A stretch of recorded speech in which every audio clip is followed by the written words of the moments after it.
Inna ad-dina indallahil Islam.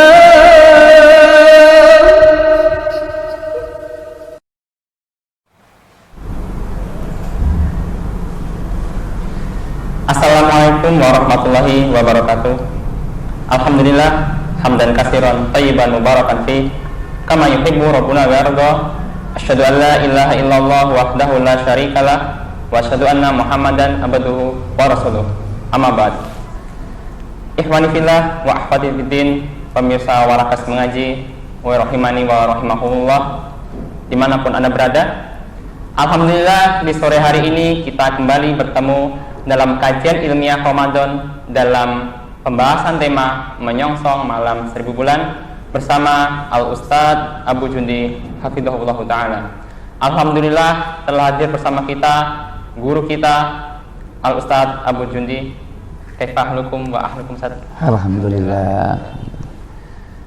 Dan insya Allah kita juga membuka sesi tanya jawab pada kolom komentar live streaming YouTube dan Zoom meeting yang akan dibacakan pada akhir acara. Langsung saja kita mulai pembahasan dan kajian di sore hari ini kepada Al-Ustadz. Falyatafadhal masykuran. Syukran. Bismillah. Assalamualaikum warahmatullahi wabarakatuh. Innal hamdalillah nahmaduhu wa nasta'inuhu wa nastaghfiruh wa na'udzu billahi min sururi anfusina wa min sayyiati a'malina. Man yahdihillahu fala mudilla lahu wa man yudlil fala hadiya lahu. Wa asyhadu an la ilaha illallah wahdahu la syarika lahu wa asyhadu anna Muhammadan abduhu wa rasuluh.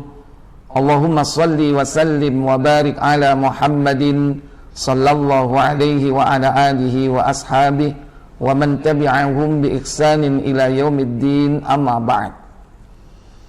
Pertama, kita bersyukur atas limpahan nikmat yang Allah berikan kepada kita semua. Alhamdulillah dipertemukan kita dengan Syahrul Mubarak, bulan yang penuh berkah, yang kita tunggu-tunggu kedatangannya agar kita mendapatkan keutamaan di bulan ini, keluar darinya mendapatkan ampunan dari Allah Jalla wa'ala. Tiada harapan semoga Allah Jalla wa'ala melainkan senantiasa memberikan taufik kepada kita untuk dimudahkan mengisi bulan Ramadan dengan siyam, dengan qiyam, dengan seluruh amal saleh yang mengantarkan kita kepada derajat takwa, yang menjadikan kita sebagai hamba-hamba Allah. Diumpamakan kayaumi waladathu ummu, seperti bayi yang baru keluar dari rahim ibunya, bersih dari segala dosa, dari segala kesalahan. Itulah orang-orang yang tidak akan merugi, yakni mereka yang berjumpa dengan Ramadan, keluar darinya dia mendapatkan ampunan dari Allah Tabaraka wa Ta'ala. Maka bersegeralah saudara-saudara kita semua, mumpung kita masih baru hari keberapa ini? Hari ketiga, insyaallah masih banyak kesempatan ya untuk mengejar ketertinggalan kita. Mungkin pada tahun yang lalu kita sudah banyak merasakan bagaimana musibah yang menimpa kita semua dengan adanya wabah COVID-19, sehingga kita tidak bisa maksimal melaksanakan ibadah Ramadan. Semoga tahun ini kita dimudahkan oleh Allah Tabaraka wa Ta'ala untuk mengejar ketertinggalan kita, dan semoga Allah menjadikan kita semua sebagai hamba-hambanya yang senantiasa diberi istiqamah setelah Ramadan nanti, dan kita bisa menjaga keimanan dan amal soleh kita pada bulan-bulan selanjutnya. Tak lupa salawat dan salam semoga terlimpah kepada junjungan kita Nabi besar Muhammad sallallahu alaihi wa alihi wasallam beserta seluruh keluarga dan keturunan beliau, para sahabatnya dan seluruh pengikutnya hingga tegaknya hari kiamat. Bapak Ibu, saudara-saudari sekalian yang dirahmati Allah Jalla wa'ala, hari ini kita akan mempelajari satu tema, yakni menyongsong malam 1000 bulan. Sering kita dengarkan malam 1000 bulan. Itulah malam Lailatul Qadar. Malam yang dicari-cari bagi mereka yang merindukan ibadah di bulan Ramadan. Terutama pada 10 hari yang terakhir atau 10 malam terakhir di bulan Ramadan. Lailatul Qadar, kalau kita melihat secara bahasa, terdiri dari 2 kalimat atau 2 kata, yaitu Lailatun, suatu malam. Al-Qadar bisa diartikan dengan kemuliaan, tapi Al-Qadar juga bisa diartikan dengan takdir. Maka bisa diartikan Lailatul Qadar adalah malam kemuliaan, sekaligus pada saat itu adalah malam takdir. Kenapa demikian? Marilah kita bersama mencoba untuk membedah beberapa dalil dan riwayat dalam Al-Quran maupun As-Sunnah. Yang pertama, kita buka surah Al-Qadar. Langsung ke tafsir Ibnu Katsir, surah Al-Qadar, surah 97, yaitu pada ayat pertama sampai dengan ayat terakhir. Dibuka tafsir Ibnu Katsir juz ke-30 ya. Surah 97, di mana Allah Jalla wa Ala berfirman,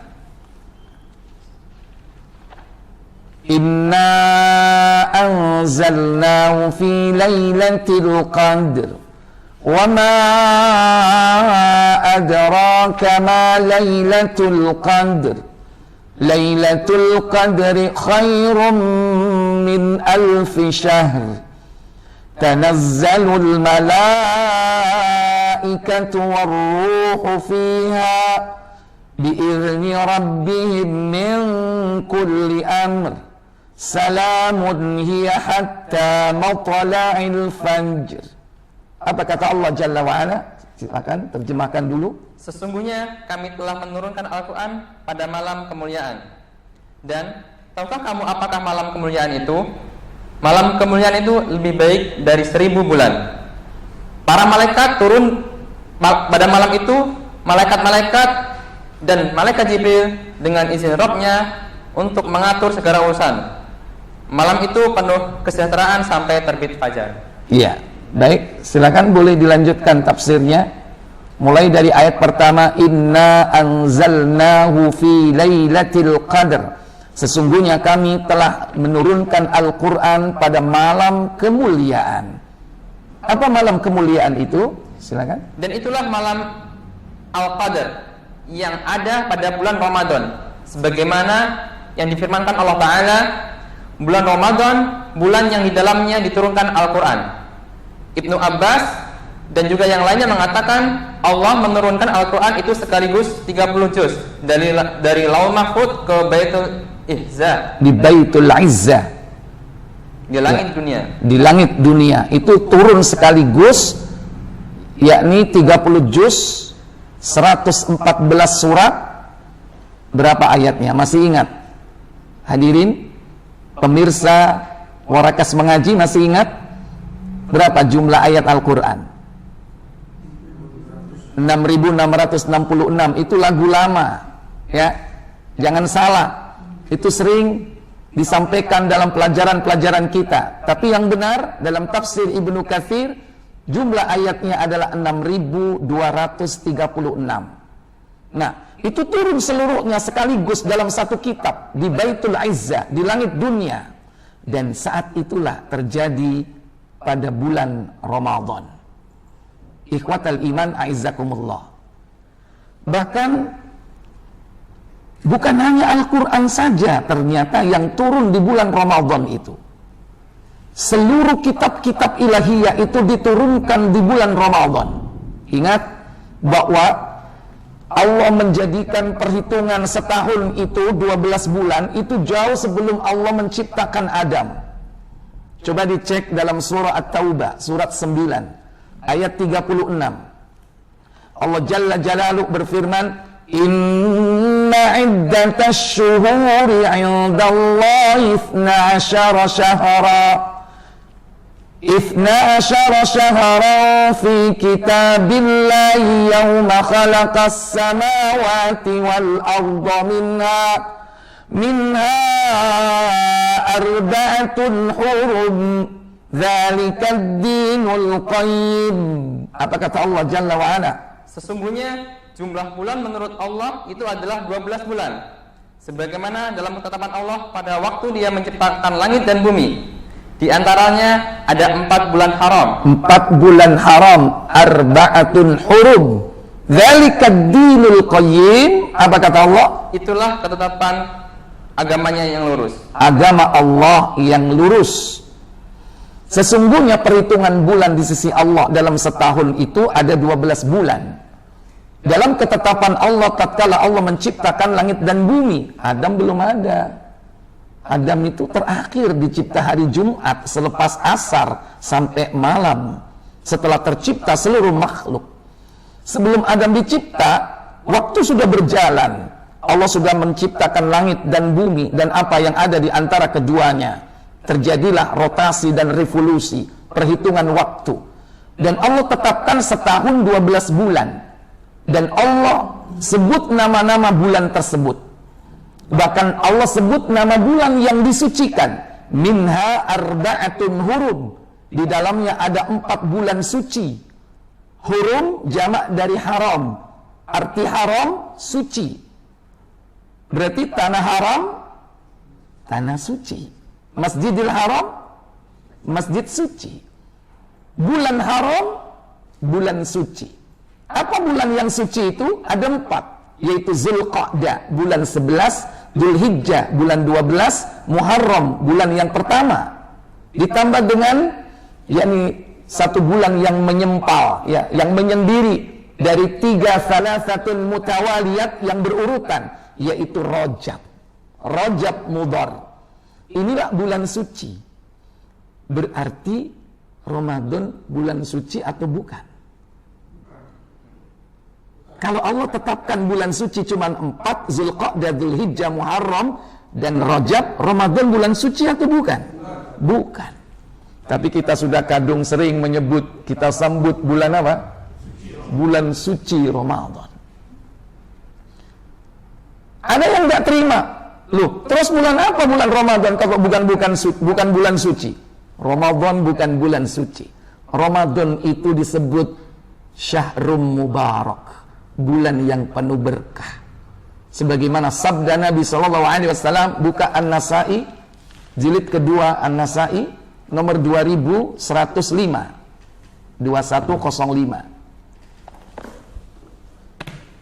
Dan itu sebanding dan sejalan dengan apa yang disebut Allah dalam Al-Quran surah Ad-Dukhan, surah 44, yaitu pada ayat yang ketiga, di mana Allah Jalla wa'ala berfirman, Hamim wal kitabil mubin, inna anzalnahu fi laylatin mubarakah, inna kunna munzirin.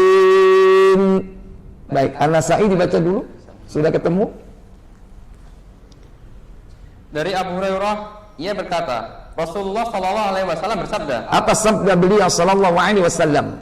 Ramadan telah datang kepada kalian. Atakum Ramadana, telah datang kepada kalian Ramadan. Dalam hadis Musnad Imam Ahmad, qad ja'akum Ramadan. Apa Ramadan itu? Dia adalah bulan yang penuh keberkahan. Syahrul Mubarak, bulan berkah, bulan yang penuh keberkahan. Di dalamnya banyak terdapat tambahan-tambahan kebaikan. Az-ziyadatu fil khair, banyak sekali kebaikan di dalamnya. Itulah bulan yang berkah. Jadi Ramadan bukan bulan haram, bukan bulan suci, tapi bulan yang berkah. Kenapa? Apa kata beliau? Allah Azza wa Jalla telah mewajibkan pada kalian berpuasa. Faradallahu ta'ala alaikum siyama. Di bulan itu kalian diwajibkan melaksanakan ibadah puasa. Yang kedua, di dalamnya pintu-pintu langit dibuka. Tuftahu fihi abwabus sama. Dibuka di dalam bulan itu pintu-pintu langit. Pintu yang 7 itu dibuka semua. Baik secara hakiki, betul-betul pintu itu dibuka. Atau secara maknawi bahwa doa-doa setiap orang di bulan itu diijabah oleh Allah, karena tidak ada penghalang, karena seluruh pintu langit dibuka.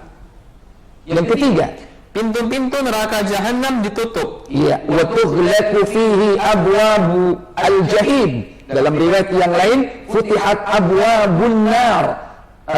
Ghuliqat abwabun nar, yaitu ditutup pintu-pintu neraka. Di sini disebutkan yakni pintu neraka jahim atau pintu neraka secara keseluruhan. Berapa jumlah pintu neraka?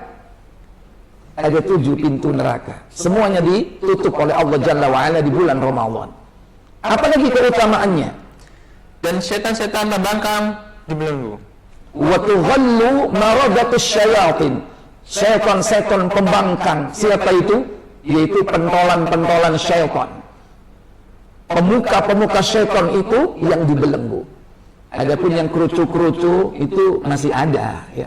Makanya di bulan Ramadan ini masih ada orang berbuat maksiat.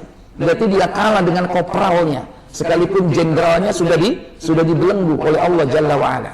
Marodah, yaitu pembangkang atau pemuka-pemuka syaitan yang dibelenggu. Dan apa kata beliau sallallahu alaihi wasallam selanjutnya? Demi Allah, di dalamnya ada satu malam yang lebih baik dari 1000 bulan. Iya, wallahi walladzi nafsi biyadi fihi lailatun, di dalamnya ada suatu malam khairun min alfi syahrin, yang lebih baik dari 1000 bulan. Itulah malam Lailatul Qadar. Maka apa kata beliau menutup hadis tersebut? Barang siapa yang tidak mendapatkan kebaikannya, maka sungguh ia tidak mendapatkannya. Faman hurima khairaha faqad hurim. Siapa yang diharamkan memperoleh kebaikan bulan itu, maka sungguh dia telah diharamkan oleh Allah. Waliyadu billah. Bapak Ibu, jangan sampai kita diharamkan untuk mendapatkan kebaikan-kebaikan di bulan yang berkah ini. Mintalah kita tolong kepada Allah Jalla wa'ala mendapatkan kebaikan-kebaikan di dalam bulan yang berkah ini. Mumpung masih jauh, mumpung masih banyak kesempatan, kita berharap Allah memberikan kesempatan usia panjang sampai akhir Ramadan. Ikhwatal iman, Bapak Ibu, saudara-saudari sekalian yang dirahmati Allah Jalla wa'ala, inilah Syahrul Mubarak, bulan yang berkah, bulan yang di dalamnya diturunkan Al-Quran, bahkan seluruh kitab-kitab ilahiyah. Sebagaimana Allah katakan dalam surah Ad-Dukhan tadi, surah 44, yakni pada ayat yang ke-3. Hamim wal kitabil mubin, demi Al-Quran yang menjelaskan. Inna anzalnahu, sesungguhnya kami telah menurunkannya, fi lailatin mubarakah, di malam yang diberkati. Bahkan Lailatul Qadar ini bukan hanya turunnya Al-Quran saja, termasuk turun suhuf Ibrahim, suhuf Musa, kitab Taurat, kitab Zabur, kitab Injil, semua diturunkan di bulan Ramadan. Sebagaimana kita bisa lihat dalam tafsir Ibnu Katsir, buka jilid pertama, Ustaz, surah Al-Baqarah ayat 185. Al-Baqarah 185.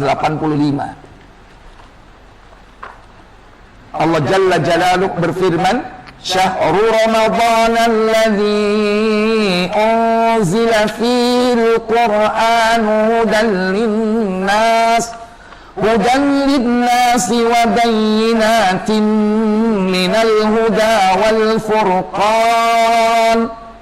Baik, saya potong sampai di situ. Apa kata Allah Jalla wa'ala?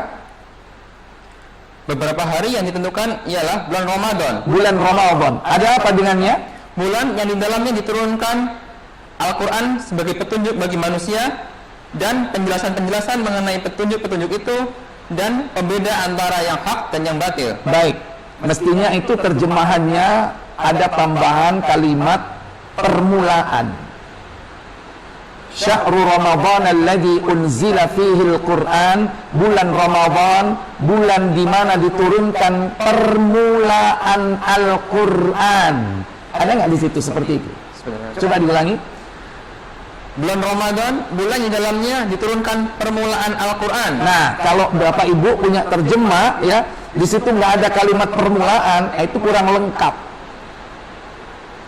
Karena terjemahan ini sama dengan terjemahan yang kita bisa lihat ya di penerbit Madinah, Al-Quran Madinah, itu semuanya ada kata-kata permulaan. Adapun yang di Depak nggak ada ya. Apa rahasianya kata permulaan di situ? Karena memang Al-Quran itu turun 2 tahap. Beda dengan kitab-kitab ilahiyah yang lain.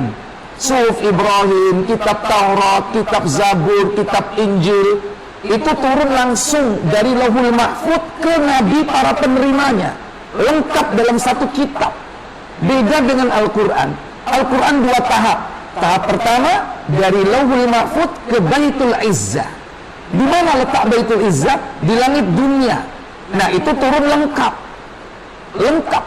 Seperti sistematikanya sama seperti yang ada sekarang. Nah, baru turun tahap kedua, yaitu dari Baitul Izzah di langit dunia, turun kepada Nabi kita Muhammad saat beliau bertahanus di Gua Hira. Nah, disitulah turun bertahap, berangsur-angsur. Selama 23 tahun beliau mendapatkan, yakni ayat-ayat dalam Al-Quran tersebut. Mulai dari ayat 1 sampai 5 surah Al-Alaq. Karena itu dibutuhkan, karena turunnya sesuai dengan konteks kejadian, sesuai dengan kebutuhan ketika itu. Jadi bukan langsung diturunkan pertama suratul Fatihah, tidak. Tapi justru yang pertama kali diturunkan surah Al-Alaq 1 sampai 5. Setelah itu terjadi masa vakum. Setelah itu barulah turun ayat berikutnya, tapi bukan lanjutan surah Al-Alaq. Justru surah Al-Mudaththir yang turun setelah terjadi masa vakum itu. Itulah turun pada tahap kedua secara berangsur-angsur. Adapun turun tahap permulaan langsung dalam satu kitab lengkap. Oleh karena itu sistematika Al-Quran yang sekarang ada ini itu sama seperti yang ada saat di Baitul Izzah, di langit dunia. Itu bukan atas inisiatif sahabat yang mengkodifikasikan Al-Quran di zaman Utsman ibn Affan radhiyallahu ta'ala anhu, tidak. Itu semua sudah tauqifi. Dan Nabi sudah diberi arahan oleh malaikat Jibril. Mana ayat permulaan, mana ayat selanjutnya, mana ayat yang akhir. Karena beliau setiap Ramadan bersama malaikat Jibril senantiasa saling memperdengarkan bacaan Al-Quran. Bahkan ketika beliau menjelang wafatnya, yakni pada saat bulan Ramadan tahun ke-10, beliau bersama malaikat Jibril 2 kali, yakni saling memperdengarkan bacaan Al-Quran antara beliau dan malaikat Jibril. Ikhwatal iman a'izzakumullah. Bahkan turunnya saat dari Lauhul Mahfuz ke Baitul Izzah itu terjadi bukan tanggal 17, tapi terjadi pada tanggal 24 Ramadan, malam 24 Ramadan, sebagaimana riwayat yang berasal dari Wasilah bin Al-Asqa. Silakan baca tafsir Al-Baqarah ayat 185. Allah Subhanahu wa taala memuliakan bulan Ramadan di antara bulan-bulan lainnya dengan memilihnya sebagai bulan diturunkannya Al-Quran Al-Azim. Dia memberikan keistimewaan pada bulan Ramadan sebagaimana telah diriwayatkan dalam hadis bahwa bulan Ramadan merupakan bulan di mana kitab-kitab ilahi diturunkan kepada Nabi. Iya, seluruh kitab-kitab ilahi diturunkan pada saat itu. Apa saja? Imam Ahmad bin Hanbal rahimahullah taala meriwayatkan dari Wasilah bin Al-Asqa bahwa Rasulullah sallallahu alaihi wasallam bersabda. Apa sabda beliau? Suhuf, lembaran-lembaran Ibrahim diturunkan pada malam pertama bulan Ramadan. Suhuf Ibrahim unzila fi awwali lailatin min Ramadan. Suhuf Ibrahim, lembaran-lembaran Ibrahim diturunkan pada awal malam bulan Ramadan. Jadi kalau seandainya sekarang ini hari pertama Ramadan, berarti malam kemarin diturunkan suhuf Ibrahim. Dan itu terjadi pada zaman Nabiullah Ibrahim. Dan turunnya suhuf itu adalah Lailatul Qadar. Karena Lailatul Qadar itu seluruh turunnya kitab-kitab ilahiyah. Di zaman Ibrahim berarti pernah terjadi Lailatul Qadar. Yang kedua, Taurat diturunkan pada tanggal 6 Ramadan. iya, wa unzilatit Taurat li sittina madina min Ramadan. Adapun Taurat diturunkan oleh Allah pada malam ke-6 di bulan Ramadan. Yang ketiga, Injil diturunkan pada tanggal 13 Ramadan. iya, wa unzilatil Injil li 13 khalat min Ramadan. Dan Injil diturunkan kepada Nabi Isa alaihissalam sekaligus, yaitu pada tanggal 13 Ramadan.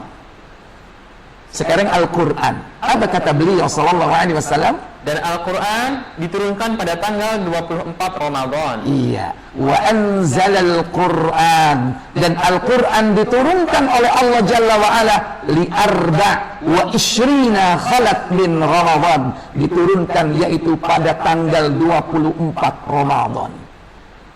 Inilah riwayat yang sahih tentang nuzulul Quran, turunnya Al-Quran.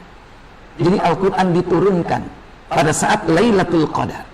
Dari Lauhul Mahfuz ke Baitul Izzah, itulah malam Lailatul Qadar. Dan itu terjadi di bulan Ramadan. Adapun turun tahap berikutnya, tahap kedua, tidak mesti bulan Ramadan. Makanya itu bukan disebut Lailatul Qadar. Karena Lailatul Qadar itu hanya terjadi di bulan Ramadan. Tidak mungkin Lailatul Qadar ada di luar Ramadan. Sementara turun tahap kedua tidak mesti di bulan Ramadan. Selama 23 tahun turunnya.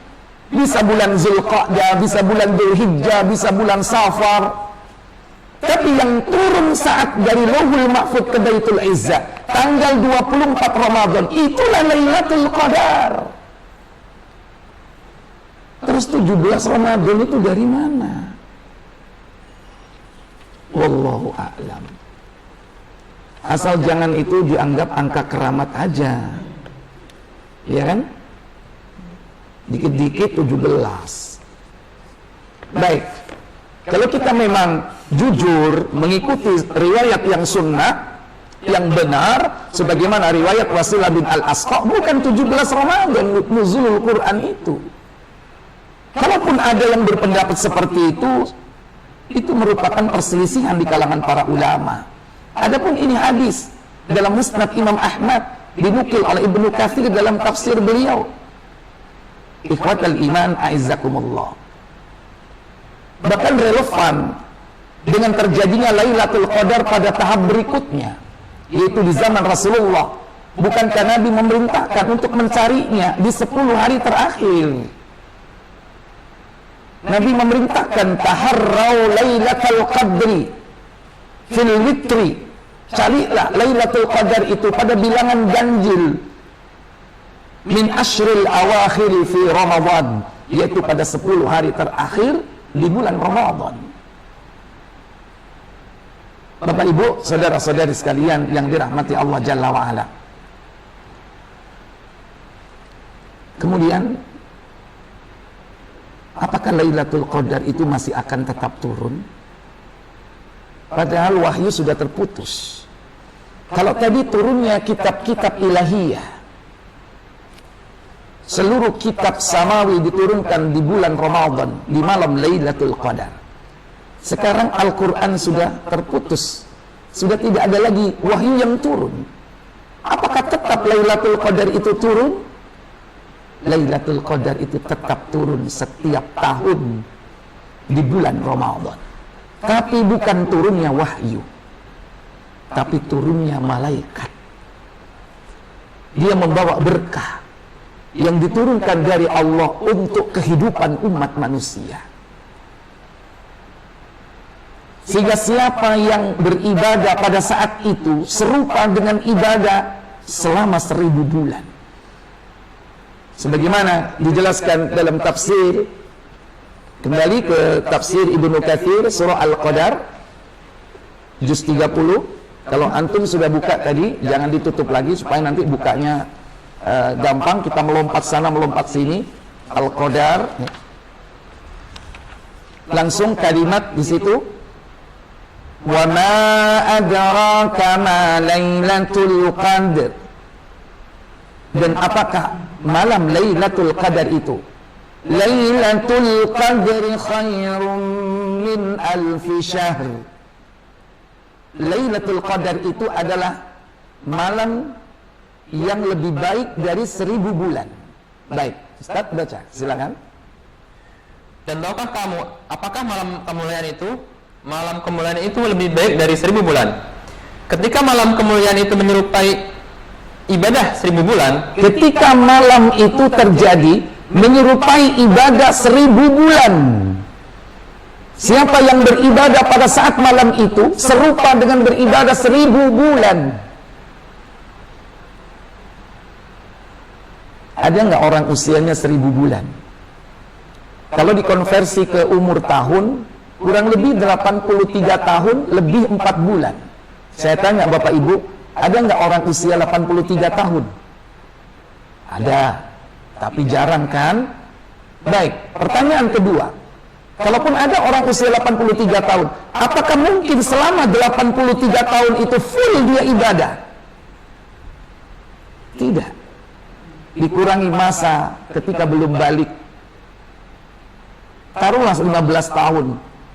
Tidak dihitung. Udah kurang. Belum lagi dikurangi masa ketika mungkin barangkali dia masih jahil. Banyak ibadah-ibadah amalan yang ditinggalkan padahal itu wajib baginya. Jadi tidak mungkin orang itu selama 83 tahun beribadah. Sementara bagaimana kita bisa seperti nabi-nabi terdahulu yang usianya panjang-panjang, seluruh hidupnya untuk beribadah kepada Allah, baik yang mahdha maupun ghairu mahdha. Apa kita tidak iri seperti Nabiullah Nuh 950 tahun berdakwah? Atau mungkin yang usianya lebih dari itu 1000 tahun seperti Adam. Makanya Allah Jalla wa'ala memberikan keberkahan di dalam bulan Ramadan ini. Salah satunya yakni Allah memberikan lipatan dalam usia kita. Inilah kuantum amal. Kita ini usianya pendek Bapak Ibu, tidak seperti Adam dan Nuh. Kata beliau sallallahu alaihi wasallam, al-umru ummati baina 60 wa 70 sana. Umur umatku itu antara 60-70. 60-70, jarang yang lebih darinya, kalaupun ada. Makanya Allah setiap tahun itu memberikan kuantum amal agar kita ini memiliki lompatan, sehingga kita bisa mengejar ketertinggalan kita dengan nabi-nabi sebelum kita yang usianya panjang-panjang, amalnya banyak. Makanya Allah berikan Lailatul Qadar, dilipat gandakan amal kita seperti beramal 83 tahun. Berarti kalau kita ingin seperti Nabi Adam, ya, beribadah 1000 tahun misalnya seperti Adam, berapa Lailatul Qadar harus kita dapatkan berarti? Tolong dibagi 1000 bagi 83, berapa hasilnya? 1000 usia Adam, 83 itu 83 tahun. Berarti berapa kali kita harus mendapatkan Lailatul Qadar supaya kita bisa beribadah seperti Nabi Adam atau Nabi Nuh? Berapa? 12. 12 kali Pak kita harus dapat Lailatul Qadar. Pertanyaannya, sudah dapat berapa kita Pak? Halo? Nggak ada yang bisa jawab. Dan memang Allah sembunyikan siapa yang mendapatkannya. Tidak ada tanda-tanda orang yang mendapatkan Lailatul Qadar secara fisik. Apakah wajahnya semakin bersinar atau rizkinya semakin banyak? Tidak. Justru Allah sembunyikan. Tapi tahun depan dia akan tetap mencari. Itulah hikmahnya. Kenapa Allah tidak beritahukan siapa yang mendapatkannya? Supaya setiap tahun dia cari. Padahal tahun kemarin dia dapat. Kalau seandainya ada tanda, ada SK dari langit, keputusan bahwa dia dapat Lailatul Qadar, tentu orang akan berleha-leha. Tentu orang akan merasa, oh saya sudah cukup dapat satu Lailatul Qadar lebih dari usia saya. Tidak.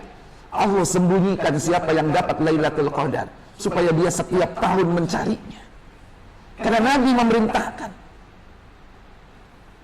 al-tamisuha Cari Lailatul Qadar itu fil witri, pada bilangan ganjil.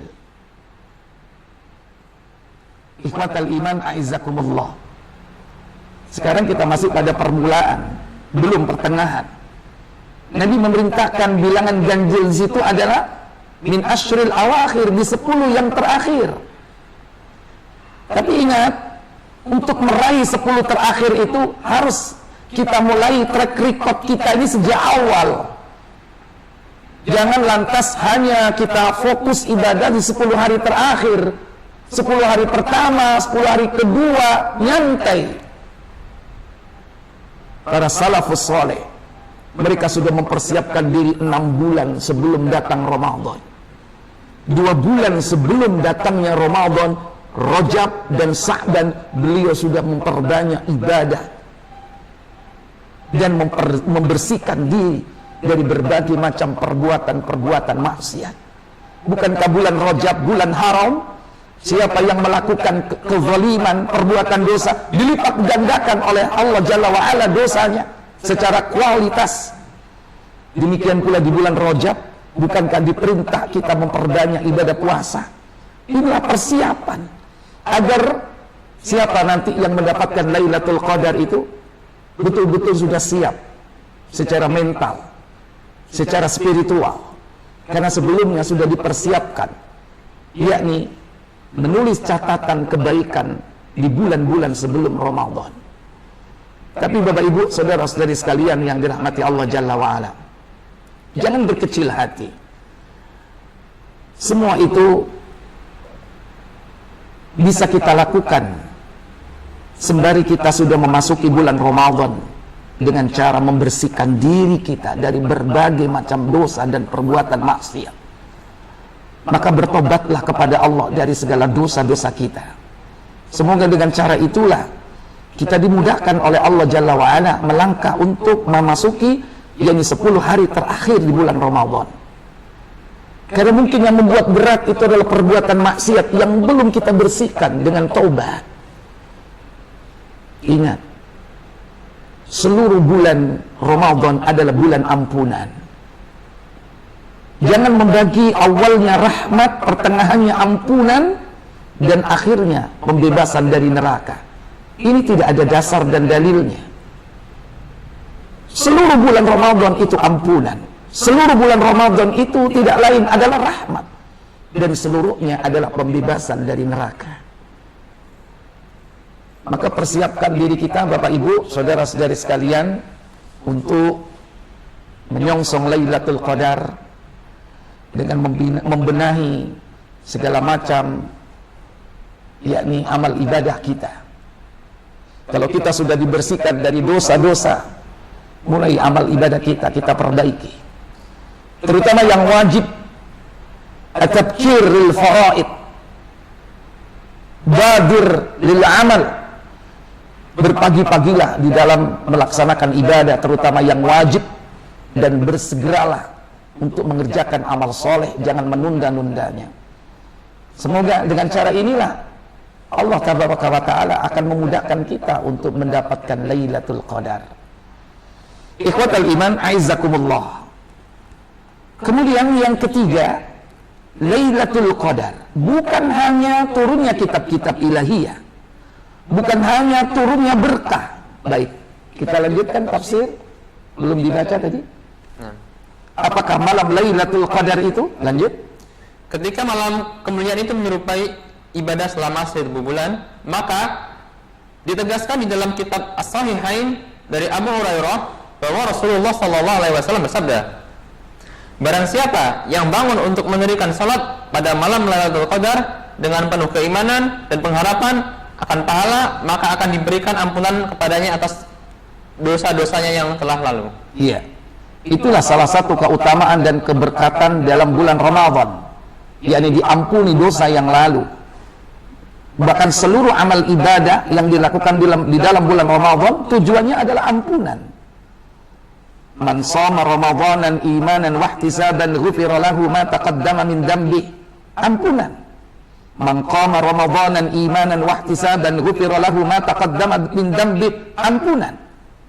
Apalagi kita memberikan takjil kepada orang yang berbuka puasa. Memang kita mendapatkan pahala orang yang berpuasa. Tapi ingat, secara umum, as-sadaqatu tudfi'ul khati'at. Kama tudfi'ul ma'ud nar. Sedekah itu dapat menghapus kesalahan dan dosa. Sebagaimana air dapat memadamkan api. Bukankah itu ampunan? As-salawatul khams. Al-jum'ah ilal jum'ah. Ramadan ila Ramadan. Kaffaratul lima bainahun.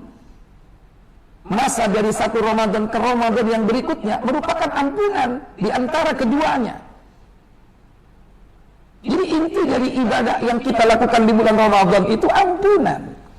Sampai Lailatul Qadar yang kita cari di 10 hari terakhir, seandainya kita berjumpa dengannya, tidak ada yang kita minta kecuali satu. Apa?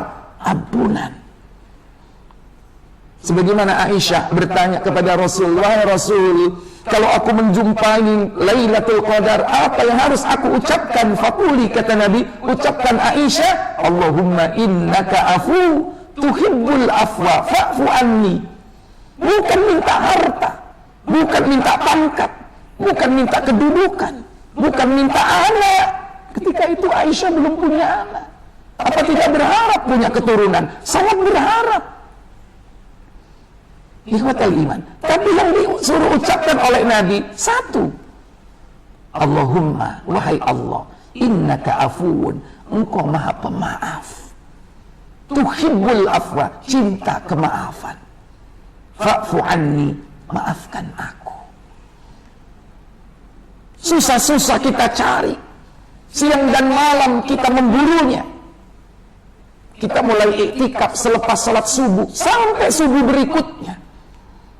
Dan itu kita laksanakan selama 10 hari terakhir. Ternyata yang diminta cuma maaf, kemaafan dari Allah Tabaraka wa Ta'ala. Maka tidak terlalu berlebihan kalau Nabi SAW mengatakan rohima anfu rajulin, nyungsep itu seseorang. Rohima anfu rajulin, jadi hidungnya itu ke bawah, nyungsep. Artinya celaka seseorang itu. Man adraka Ramadan lam yukfarulah. Siapa yang menjumpai bulan Ramadan, dia keluar darinya, tidak mendapatkan ampunan dari Allah. Celaka. Jadi semua amal ibadah yang kita lakukan di dalam bulan Ramadan itu tidak lain adalah agar kita mendapatkan ampunan. Dan ampunan ini akan berujung kepada surga. Bukankah kita diperintahkan bersegera terhadap ampunan, menuju ke ampunan Allah dan surga? Antara ampunan dan surga berbanding lurus. Wasari'u ila maghfiratin min rabbikum wa jannatin arduha as-samawati wal ardu u'iddat lil muttaqin. Dan bersegeralah kalian menuju kepada ampunan dari Rabbmu dan surga. Orang gak bakal masuk surga kalau gak diampuni oleh Allah.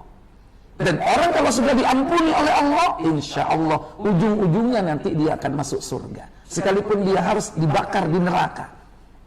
Ketika ada syafaat, dia dikeluarkan dari neraka itu karena syafaat, diampuni dosa-dosanya, akhirnya dia masuk ke dalam surga, sekalipun dia dijuluki jahannamiyun, mantan narapidana jahannam. Tapi lumayan sudah diampuni. Lumayan enggak, Pak? Ingin seperti itu? Jangan mampir, Pak. Ikhwatal iman, aizakumullah. Baik. Tanazzalul malaikatu warruhu fiha. Pada malam itu turun malaikat dan ruh, yaitu Jibril. Apa maksudnya? Lanjut. Pada malam itu turun malaikat-malaikat dan malaikat Jibril dengan izin Rabb-nya untuk mengatur segala urusan. Yakni banyak turunnya para malaikat pada malam ini karena banyaknya berkah yang terdapat padanya. Dan para malaikat itu selalu turun bersamaan dengan turunnya berkah. Iya, karena malaikat itu turun selalu membawa berkah, turun bersama turunnya berkah dari Allah Jalla wa'ala. Oleh karena itu salah kalau ada orang yang mengatakan, kenapa kau cari Lailatul Qadar itu? Lailatul Qadar itu sudah selesai dulu turunnya Al-Quran. Orang itu nggak paham. Tapi ya pengikutnya banyak, disebut ustaz. Katanya nggak usah nyari Lailatul Qadar. Ingat, Lailatul Qadar itu bukan hanya turunnya Al-Quran, tapi turunnya seluruh kitab-kitab ilahiyah. Lebih khusus lagi turunnya Al-Quran pada permulaan. Sekalipun Al-Quran sudah terputus wahyu, Lailatul Qadar tetap turun setiap tahun, yaitu turunnya malaikat. Karena malaikat itu membawa berkah dari Allah untuk siapa saja yang dikehendaki oleh Allah dalam kehidupan dunia ini. Itulah Lailatul Mubarakah, malam yang diberkati. Dan itulah yang diucapkan Nabi secara umum, atakum qad ja'akum syahrun mubarak, telah datang kepada kalian bulan yang berkah. Karena keberkatan itu diturunkan oleh Allah tabaraka wa ta'ala di malam itu. Lanjut. Sebagaimana mereka senang untuk diturun saat Al-Quran dibaca. Selain itu, para malaikat ini akan mengiringi halaqah-halaqah zikir atau majelis ilmu dan meletakkan sayap mereka bagi pencari ilmu untuk dengan penuh kejujuran. Iya, bukankah malaikat paling senang apabila melihat dan mendengarkan Al-Quran dibaca? Bukankah malaikat itu akan mendekat ketika Al-Quran itu diucapkan? Selama Ramadan ini, jangan tanya bagaimana kaum muslimin mereka berinteraksi dengan Al-Quran. Mulai dari mempelajarinya, yang tidak bisa baca menjadi bisa baca, yang sudah bisa baca memperlancar bacaannya, bagaimana memperbagusi bacaannya, bagaimana mendalami isinya. Di bulan Ramadan yang berkah ini, para malaikat itu mendekat kepada para pembaca-pembaca Al-Quran. Apalagi di malam hari ketika dia qiyamul Ramadan. Bukankah dalam riwayat malaikat itu meletakkan mulutnya di mulut orang yang membacakan Al-Quran? Yang membaca Al-Quran, yang keluar dari mulutnya itu semua ditelan oleh malaikat. Demikian pula di bulan yang berkah ini, banyak majelis-majelis ilmu di mana manusia mulai bersemangat untuk mendapatkan ilmu sebanyak-banyaknya karena keutamaan bulan Ramadan, di mana kita dimudahkan oleh Allah tabaraka wa ta'ala untuk meluangkan waktu mempelajari agama kita. Bukankah malaikat akan datang di majelis-majelis ilmu, mengelilinginya, mengepakkan sayap, menaungi para pembaca Al-Quran dan penuntut ilmu. Malaikat itu turun membawa berkah dari Allah tabaraka wa ta'ala. Kemudian selanjutnya yang keempat, Lailatul Qadar itu adalah malam turunnya takdir Allah, di mana Allah merinci catatan takdir yang ada di Lauhul Mahfuz itu di dalam beberapa kitab yang berisi tentang kejadian-kejadian selama 1 tahun, meliputi rizki, ajal, dan segala macam kejadian mulai dari awal sampai akhirnya. Sebagaimana Allah menerangkan di dalam surah Ad-Dukhan. Siapkan tafsir surah 44. Surah Ad-Dukhan, surah 44. Juz ke-6. Ayat yang keempat.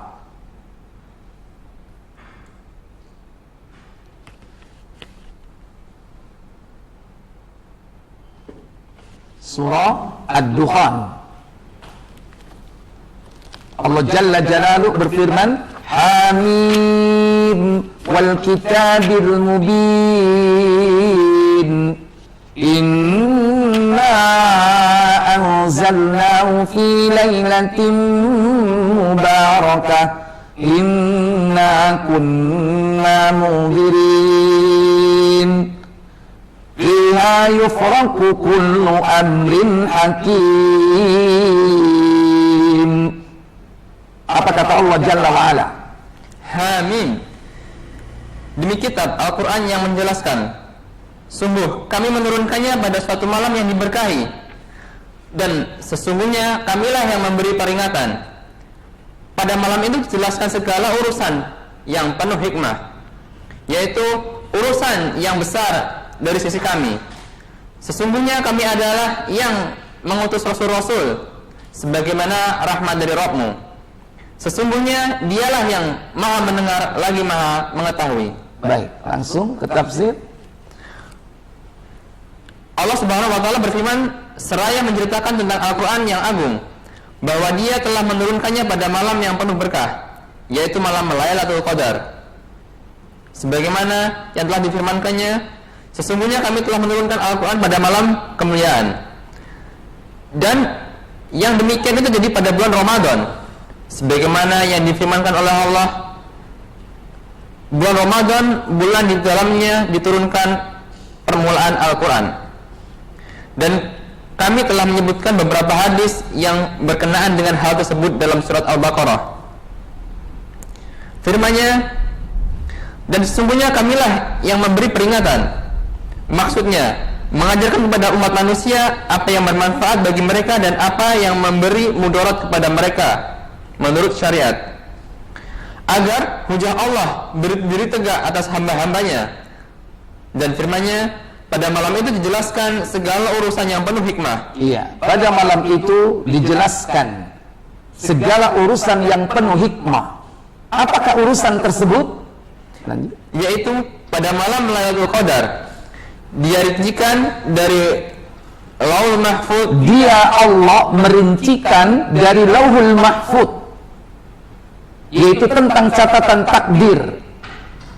Terus dari Lauhul Mahfuz menjadi beberapa buku mengenai berbagai urusan selama 1 tahun. iya, ditetapkan, dirincikan dalam beberapa kitab mengenai berbagai macam urusan untuk selama 1 tahun, yaitu dari Lailatul Qadar ke Lailatul Qadar berikutnya. Tentang apa saja? Dan apa yang terjadi pada tahun itu, baik berupa ajal, maka siapa yang mati pada tahun itu diturunkan pada saat Lailatul Qadar ketetapannya. Siapa yang mati pada tahun setelah itu sampai Lailatul Qadar berikutnya, dalam jangka waktu 1 tahun. Tentang ajal. Yang kedua, rizki. Yang ketiga, serta apa yang akan terjadi pada akhirnya. Serta apa yang terjadi pada awal dan akhirnya. Maka apa kejadian, apapun kejadian yang terjadi, yakni antara Lailatul Qadar ke Lailatul Qadar berikutnya, itu sudah diturunkan ketetapan rinciannya dari Lauhul Mahfuz pada saat malam Lailatul Qadar sebelumnya. Jadi untuk selama 1 tahun. Dan kalau sudah ditetapkan, dirincikan untuk 1 tahun ini, maka tidak akan bisa dirubah lagi. Sebagaimana penjelasan dari akhir dari ayat tersebut, makna kalimat Al-Hakim. Lanjut. Al-Hakim, apa itu? Yang penuh hikmah. Yang penuh hikmah, maksudnya yaitu sudah baku dan tidak dapat diganti dan dirubah. Tidak dapat diganti dan dirubah lagi. Inilah yang disebut dengan takdir sanawi, takdir yang bersifat tahunan, yang Allah rincikan catatan takdir dari Lauhul Mahfuz untuk selama 1 tahun, dan itu dirincikan pada saat terjadinya Lailatul Qadar.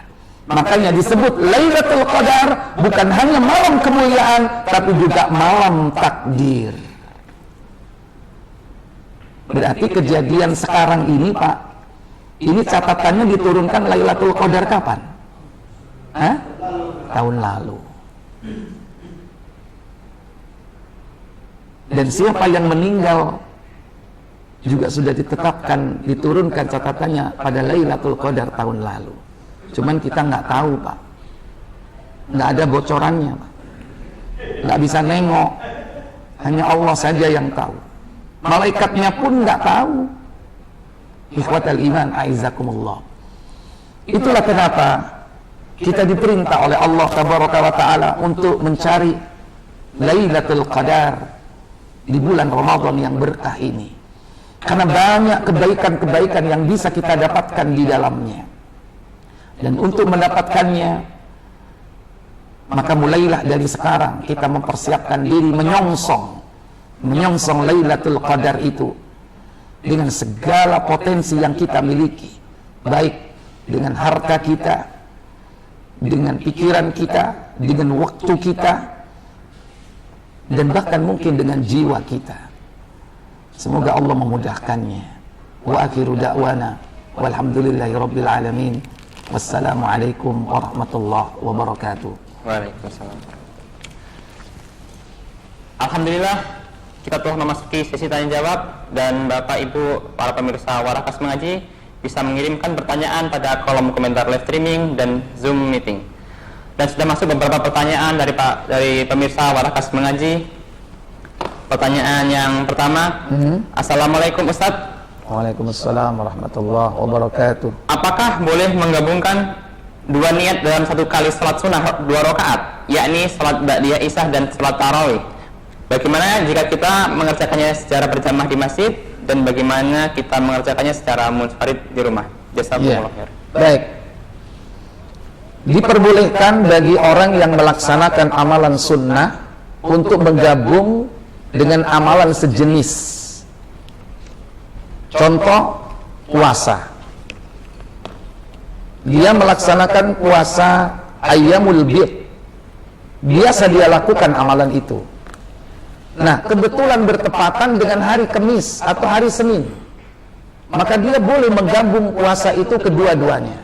Dia niat puasa Senin Kamis, atau bisa puasa niat juga bersamaan dengan puasa ayyamul bid. Kenapa? Karena keduanya hukumnya sama-sama sunnah. Berbeda kalau salah satunya wajib dan yang lainnya sunnah, maka tidak boleh digabung.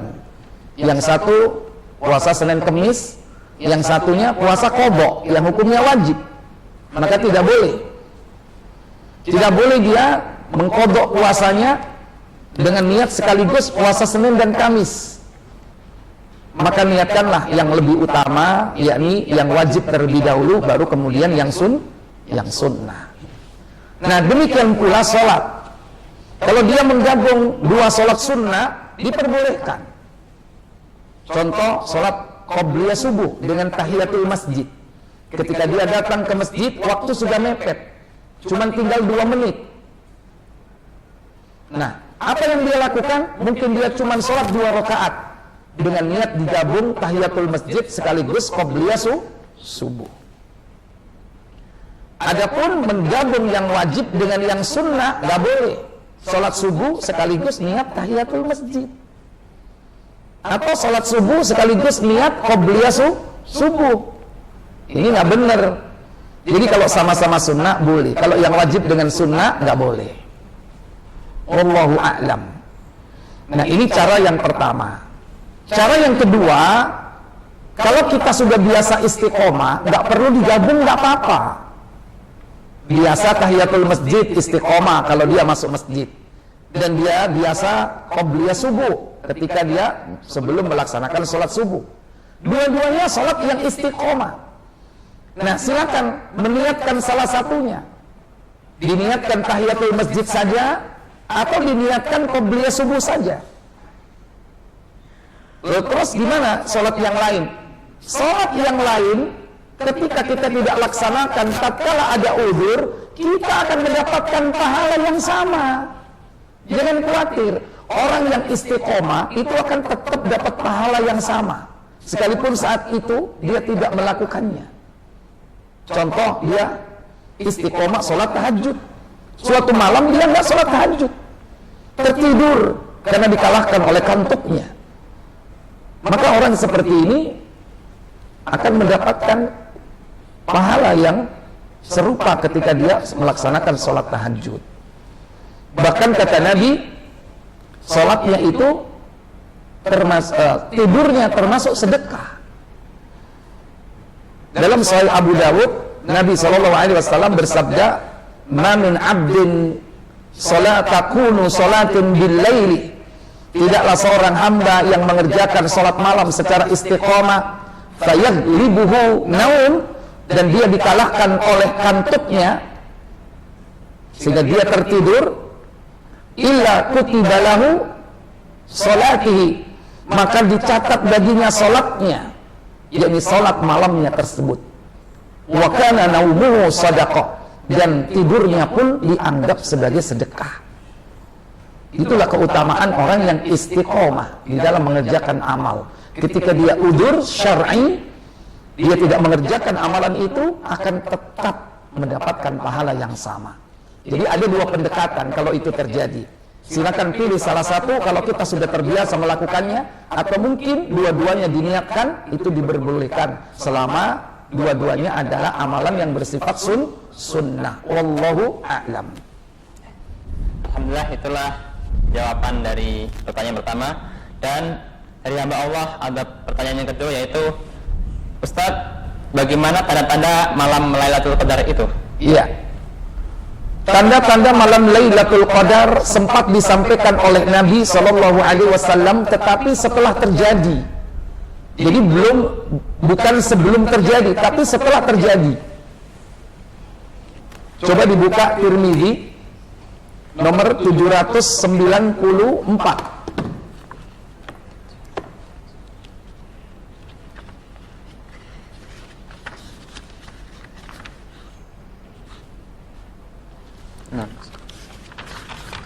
Tirmidzi 794. Diterangkan dalam hadis tersebut bahwa Lailatul Qadar itu terjadi di malam 27.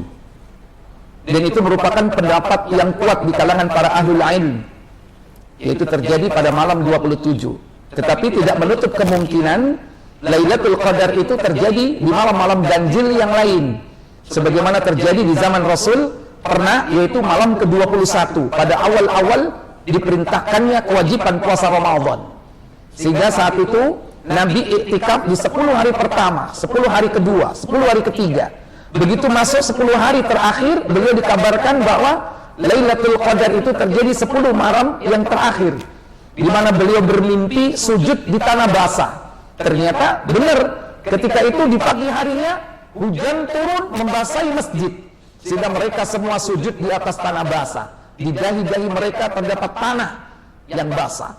Dan itu adalah malam ke-21, terjadi pada waktu, yakni pada awal pertama diwajibkan Ramadan, yaitu puasa Ramadan ketika itu. Tapi dalam riwayat ini disebutkan bahwa Nabi sering mengatakan terjadinya Lailatul Qadar itu pada malam 27. Wallahu a'lam. Baik, silakan baca riwayatnya. Uyainah bin Abdurrahman memberitahukan kepada kami, ia berkata, ayahku berkata kepadaku, masalah Lailatul Qadar disebut-sebut di hadapan Abu Bakrah. Kemudian dia berkata, aku tidak mencarinya karena sesuatu yang aku dengar dari Rasulullah SAW, kecuali pada 10 terakhir. 10 hari terakhir. Terus? Karena aku mendengar beliau bersabda. Apa sabda beliau? Carilah Lailatul Qadar pada 9 malam yang masih tersisa, atau 7 malam yang masih tersisa, atau 5 malam yang masih tersisa, atau 3 malam, atau malam terakhir. Iya. Nah, itu disebutkan ya, fi sab'i yabqain, 7 yang tersisa, fi khamsati yabqain, 5 yang tersisa, dan seterusnya. Baik. Baca sebelumnya 793. Tanda-tanda Lailatul Qadar. Wasy bin Abdul Al-Ala Al-Khufi menjelaskan pada kami dari Asim bin Zir, ia berkata, Aku berkata kepada Ubay bin Ka'ab, wahai Abu Munzir, aku tahu bahwa Lailatul Qadar ada pada malam 27. Ada malam ke-27. Ya. Terus dia berkata, benar. Benar, kata Abu Munzir, Ubay bin Ka'ab. Kemudian Rasulullah SAW memberitahu kami bahwa Lailatul Qadar adalah suatu malam yang pada keesokan harinya matahari terbit tanpa adanya sinarnya. Nah, itu tanda-tandanya. Kata Nabi SAW, Lailatul Qadri. Lailatul Qadar itu adalah Lailatun, sebuah malam, sabihatuha, pada waktu subuh harinya, tatlu'us syamsu laisa lahu syu'a, yaitu pada pagi harinya matahari terbit tanpa ada sinarnya. Jadi Lailatul Qadar itu terjadi, tandanya kalau sudah di pagi hari matahari terbit tidak ada sinarnya, jadi redup. Nah, itu tandanya malam tadi Lailatul Qadar. Tapi udah lewat, Pak. Udah lewat. Aduh, tadi malam aku nonton bola, nggak iktikaf, ya kan? Ya salah sendiri. Ya. Makanya diberi tandanya setelah terjadi. Nah itu tandanya. Kalau sudah terjadi bagaimana? Nggak bisa diulang dong. Oleh karena itu carilah di malam-malam terakhir, di malam-malam ganjil. Berapa malam berarti kalau malam ganjil? 21, berapa lagi? 23, 25, 27, 29, cuma 5 hari. Cuman yang repot kalau puasanya nggak sama. Iya kan? Ntar malam ganjil, kata siapa? Malam genep. Kenapa? Puasanya nggak sama. Ya alhamdulillah tahun ini sama kan? Alhamdulillah. Nah kalau itu terjadi, masing-masing pada pendapat masing-masing, yang satu katanya ganjil, yang satu katanya genap, paling selamat, ya sudah, seluruh 10 hari terakhir, carilah semuanya. Jangan ditunggu yang genap, yang ganjil, pokoknya 10 hari terakhir, aman. Wallahu a'lam. Adapun tanda-tanda orang yang mendapatkannya, wallahu a'lam. Tidak ada satupun riwayat yang menyampaikan tentang tanda orang yang mendapatkan Lailatul Qadar. Adapun orang berpendapat, ahlul ilmi berpendapat, silakan, itu hanya pendapat, ya. Katanya mungkin barangkali dia bisa istiqomah selepas Ramadan, tetap melaksanakan amalan-amalan yang baik selama bulan Ramadan tersebut. Wallahu a'lam, itu pendapat. Adapun Nabi sendiri tidak menjelaskan dalam riwayat satupun tentang tanda orang yang mendapatkannya. Wallahu a'lam. Alhamdulillah, telah jawaban dari pertanyaan kedua. Dan pertanyaan yang terakhir, Afan Ustaz, bagaimana hukumnya iktikaf pada 10 hari malam terakhir saja untuk mencari Lailatul Qadar, tapi pelakunya ini tidak pernah persiapan untuk beramal soleh? Iya. Baik. Ingat apa yang tadi dikatakan dalam hadis An-Nasa'i 2105, faman hurima khairaha, siapa yang diharamkan memperoleh kebaikannya, faqad hurima, sungguh dia telah diharamkan. Nah kita tidak tahu siapa yang diharamkan orang tersebut. Kadang bisa jadi menurut pandangan manusia, dia sudah banyak beribadah di awal malam, di awal permulaan Ramadan, di pertengahan dan sampai akhir. Ternyata orang ini diharamkan memperoleh kebaikannya. Bisa jadi ternyata Allah lebih tahu apa yang dilakukan itu bukan ikhlas karena Allah, karena ria. Bisa jadi karena sebab dia ria sehingga diharamkan dia memperoleh kebaikan bulan Ramadan. Bukankah amal yang dilakukan dengan ria, amal itu sia-sia? Bagikan debu di atas batu licin terkena hujan lebat, fatarakahu solda, maka jadi bersihlah batu licin tersebut dari debunya. Itu gambaran orang yang ria. Dia tidak mendapatkan apa-apa dari amal solehnya itu. Jadi kita tidak tahu. Yang tahu hanya Allah. Kita tidak bisa melihat secara zahir. Kadang yang tampak itu hanya amalan-amalan yang kasat mata. Tapi apakah amalannya diterima? Wallahu a'lam. Tentu kita semua berharap amalan kita diterima oleh Allah Tabaraka wa Ta'ala. Kemudian yang kedua, kalau ada orang di 10 hari yang terakhir dia rajin beribadah untuk mendapatkan Lailatul Qadar, tapi sebelum-sebelumnya dia berbuat maksiat, ya. Kalau memang Allah menghendaki orang itu memperoleh kebaikan Ramadan, bisa jadi. Mungkin barangkali dia telah bertobat kepada Allah dengan taubatan nasuha, sehingga Allah terima tobatnya. Momen yang sangat berharga ketika Ramadan itu dipakai untuk bertobat dari segala macam bentuk dosa-dosa, terutama dosa besar, dan dosa-dosa kecilnya pun demikian. Kemudian di 10 hari terakhir dia betul-betul memanfaatkan, yakni dengan amal soleh. Dia iktikaf, dia qiyamul Ramadan, dia membaca Al-Quran, dia puasa, dia betul-betul fokus. Kemudian Allah memberikan Lailatul Qadar, diampuni dosanya. Bisa jadi. Bukankah orang yang bertobat diperintah untuk menggantinya dengan amal soleh setelah dia tobat? Dalam surah Al-Furqan 25 pada ayat ke-70, illa man taba wa amana wa amila amalan salihan fa ulaika yubaddilullahu sayyi'atihim hasanat. Kecuali orang yang bertobat, beriman dan mengerjakan amal soleh, maka Allah akan mengganti perbuatan dosanya itu dengan perbuatan baik. Bukankah demikian pula amal soleh itu akan menghapus kesalahan yang lalu? Coba dibuka Tirmidzi 1987. Nabi memerintahkan kita mengikuti perbuatan dosa itu dengan perbuatan baik, mengikuti perbuatan jelek itu dengan perbuatan yang baik. 1987.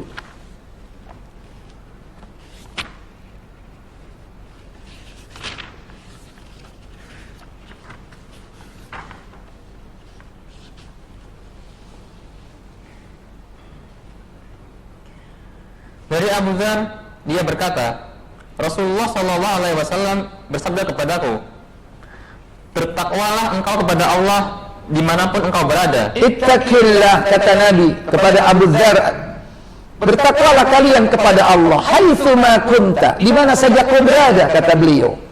Dan ikutilah perbuatan yang buruk dengan perbuatan yang baik. Wa atbi'is sayyi'atal hasanata tamhuha, ikutilah perbuatan yang buruk dengan perbuatan yang baik.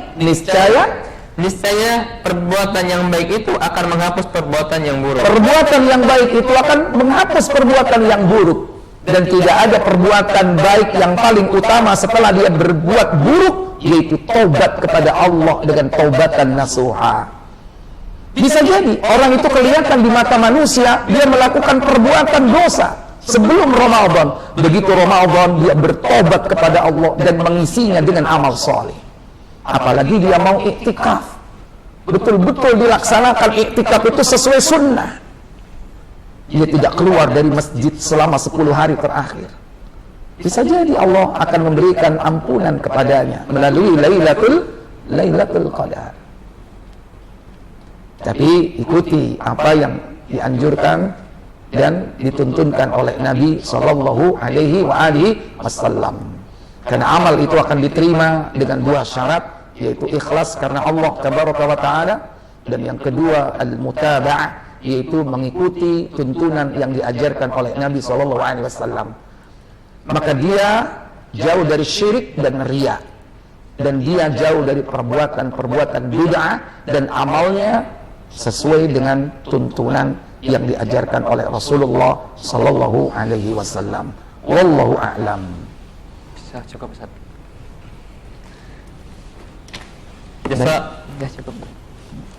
Jazakumullah khair. Kami sampaikan kepada Ustaz Abu Jundi hafizahullah taala yang telah memberikan faedah ilmiah bermanfaat dan juga keluangan waktu di sore hari ini dalam pembahasan tema menyongsong malam 1000 bulan. Dan semoga Allah memudahkan kita pada pertemuan-pertemuan selanjutnya. Dan kami mohon maaf karena begitu banyak pertanyaan yang tidak dapat kami sampaikan di kesempatan sore hari ini karena keterbatasan waktu yang ada. Semoga sedikit waktu ini bisa bermanfaat dan membuat Ramadan kita bisa semakin bertambah berkah dengan bertambahnya ilmu yang kita dapatkan pada sore hari ini. Dan demikian kita akhiri dengan doa kafaratul majelis. Subhanakallah wa bihamdika asyhadu an la ilaha illa anta astaghfiruka wa atubu ilaik. Assalamualaikum warahmatullahi wabarakatuh. Waalaikumsalam warahmatullahi wabarakatuh.